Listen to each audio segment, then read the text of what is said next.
Assessing for and documenting risk can feel so complex and intimidating as a clinician, and so I want to try and approach some of the considerations I think are important when we're documenting these kinds of conversations with our clients.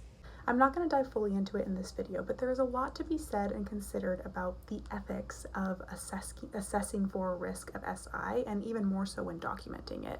And so, unfortunately, it is a very nuanced topic that clinicians have to balance, where there are legal pressures to respond and document in a certain way in order to protect ourselves, and we're also trying to hold the best interest of the client. And if you're more interested in that topic, we can make more videos. I also highly recommend you check out the book Decolonizing Therapy. My first piece of advice when documenting this kind of content is to stick to observable data or direct reports. This is a good rule of thumb everywhere in your documentation, but especially here. We need to stick to exactly what we are seeing and observing without any extra interpretation or emotion, or exactly what the client is reporting to us.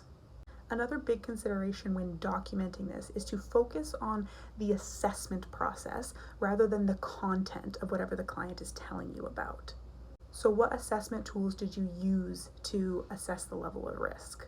What are the steps you as a clinician took to evaluate safety and make a decision about how to proceed?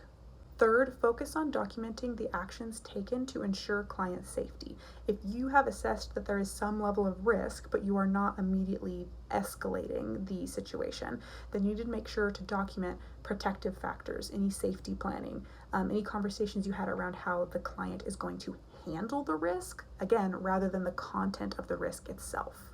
And again, another important rule of thumb for all areas of our documentation, but especially here, is to do your best to avoid narrative detail.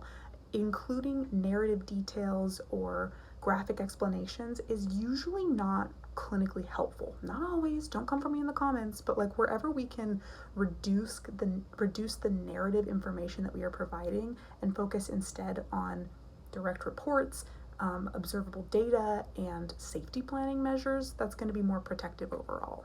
Again, this is a very complex topic for so many reasons, and I'm honestly a little nervous to speak to it at all, but I do think it's important that we don't just throw out the window our protective lens because we're afraid of how our documentation around this is going to impact us as clinicians.